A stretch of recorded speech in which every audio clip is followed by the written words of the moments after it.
Hello traders, how are you? कैसे हैं आप लोग? Very good morning to all the traders. तो दोस्तों आइए आज का एनालिसिस चालू करते हैं। तो जब अभी क्या है कि डॉलर इंडेक्स आपको पता है कि बेरिश मोमेंटम में है, लेकिन इस लोअर लेवल पे आके ये एक आपका बेस फॉर्मेशन करने की कोशिश कर रहा है, एक पुल बैक करने की कोशिश कर रहा है। उसका रीज़न क्या है?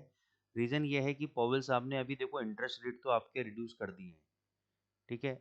अब जो नए चेयरपर्सन आएंगे वो आएंगे मई 2026 के अंदर, ठीक है। तीसरा रीज़न क्या है कि आज आपका नवंबर मंथ का आएगा नॉन फार्म पेरोल डेटा, और इसके अलावा आज बहुत सारे डेटाज हैं जो पेंडिंग थे। जैसे मैं आपको दिखाता हूँ, स्टार्टिंग में आप देखोगे मंगलवार के दिन ही आज आपको क्लेमेंट काउंट चेंज जीबीपी का आपको एम्प्लॉयमेंट डेटा मिलेगा, यूरो के आपके पीएमआई नंबर्स मिलेंगे, जीबीपी के पीएमआई नंबर्स मिलेंगे, ठीक है।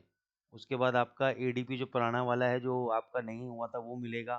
फिर आपका नॉन फार्म पेरोल चेंज है, रिटेल सेल्स है, फ्लैश मैन्युफैक्चरिंग सर्विसेज। तो plenty of data are scheduled today. तो बहुत ज़्यादा ज़बरदस्त मूवमेंट आपको पूरे दिन सुबह से लेकर शाम तक देखने को मिलेगी। तो मेरा मानना क्या है कि अभी जो डॉलर इंडेक्स है ये देखो यहाँ पे सपोर्ट ले रहा है। क्यों सपोर्ट ले रहा है? क्योंकि एक रीज़न है इसका कि भाई इंटरेस्ट रेट रिड्यूस हो गए हैं। अब जो नेक्स्ट इंटरेस्ट रेट रिड्यूस होंगे वो मेरे को लगता है कि जब नया चेयरपर्सन आएगा ना वो करेंगे, पावेल साहब नहीं करेंगे। तो 3-4 महीने बाजार में थोड़ा सा पुल बैक आपको डॉलर में देखने को मिल सकता है।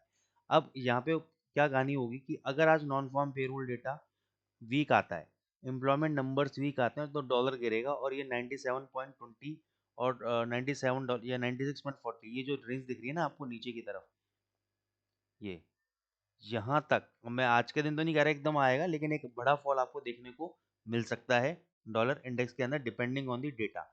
वही अगर नॉन फॉर्म पेरोल डेटा ने एनालिस्टों का एक्सपेक्टेशन मिस कर दिया और सरप्राइज दे दिया तो एक बार ही ऊपर 99.20 डॉलर तक भी भाग सकता है।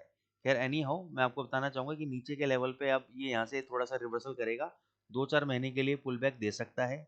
इंटरेस्ट रेट रिड्यूस होना चाहिए, लेकिन मई मंथ के अंदर मेरे को लगता है होना चाहिए, लेकिन उससे पहले अगर retail sales data, manufacturing services data, सारे डेटाज अगर नेगेटिव आए तो डॉलर दोस्तों अभी गिर जाएगा, अभी पुल बैक नहीं देगा, ये ध्यान रखना। सारा डेटा पे डिपेंडेंट है, ठीक है। तो आज का डेटा बहुत इंपॉर्टेंट है, तो आप हमारे साथ टेलीग्राम पे टच रहिएगा, मैं डेफिनेटली टाइम टू टाइम आपको अपडेट देता रहूंगा। अब हम आ जाते हैं अपने यूरो यूएसडी के ऊपर।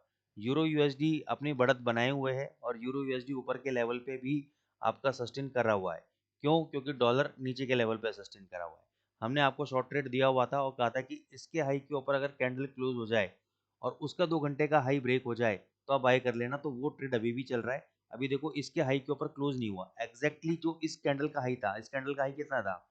इस कैंडल का हाई था 1762 और इसके क्लोजिंग लेवल कितना था? 1762, यानी इसको एकदम डबल टॉप लगाया है यहाँ पे। उस कैंडल का हाई के ऊपर क्लोजिंग नहीं दी है। तो जब तक ये 1.1762 के ऊपर कैंडल क्लोजिंग नहीं देगा और उसका हाई ब्रेक नहीं करेगा तब तक ये मेरे लिए सेल कैंडिडेट है, और एक बार नीचे 1700 और 1660 तक ये नीचे गिर सकता है। दूसरा एक और इसमें एनालिसिस आ रही है कि डेली चार्ट में अगर आप देखोगे तो ये वो जोन है जहां से पहले भी बाजार गिरा था, और ये लेवल है आपका 1.1778 के आसपास, ठीक है। और ये वाला जो प्रीवियस स्विंग हाई है ये है 1.1820। तो ये भी एक सेलिंग जोन हो सकता है डेली चार्ट के अकॉर्डिंग, कि स्पाइक मारे 1778 जाए, 1820 के ऐसे लगा के शॉर्ट पोजीशन आप वहाँ पे ले सकते हो। तो थोड़ा सा आपको समझदारी से थोड़ा काम लेना है आपको, और डेटा पे खास तौर से ध्यान रखना है। तो क्लोजिंग बेसिस बहुत इंपॉर्टेंट है, ठीक है ना। कई बार ऐसा होगा कि डेटा नेगेटिव आ रहा है और प्राइसेस ऊपर ही ऊपर जाते जा रहे हैं, तो उसके अंदर भी अपन क्या करेंगे कि एक बार हम लोग शॉर्ट पोजीशन से एग्जिट कर जाएंगे। हम 5-5 मिनट के 2 कैंडल का वेट करेंगे, अगर वो इस हाई के ऊपर अगर बंद हो रहा है 1762 तो हम निकल जाएंगे, क्योंकि यार डेटा है।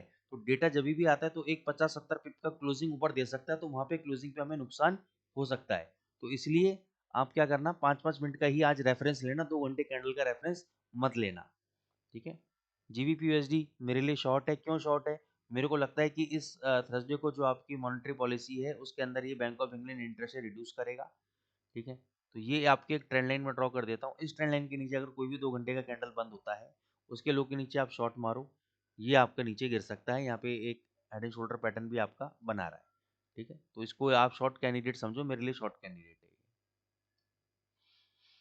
यूएसडी जेपीवाई क्यों गिर रहा है? क्योंकि जेपीवाई के भी, बैंक ऑफ जापान के भी इंटरेस्ट रेट इंक्रीज होने के चांसेस हैं, इस वजह से यूएसडी वीक हो रहा है और जीबीपी जेपीवाई वीक हो रहा है। तो इसको आप शॉर्ट पोजीशन बना के चल सकते हो।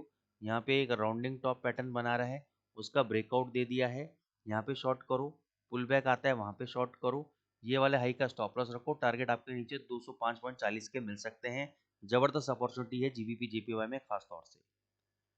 गोल्ड पे अगर हम आते हैं तो गोल्ड ने देखो यहाँ पर डबल टॉप पैटर्न फिर लगाया है 4353 के आसपास। ठीक है, कितने के आसपास? 4354 ले लेते हैं इसका राउंड फिगर, इसके आसपास। और इसका एक्चुअली रेजिस्टेंस कितना था? 4350। तो ये स्पाइक मार्केट ठीक है, यहाँ तक मोमेंटम में गया, 3-4 पॉइंट थोड़ा नीचे आ गया। कल भी आप देखोगे 50 के आसपास ही गया और वहाँ से नीचे गिरा। तो अभी आपको क्या करना है, आपको 4330 और 4332 के आसपास सेल करना है आपको।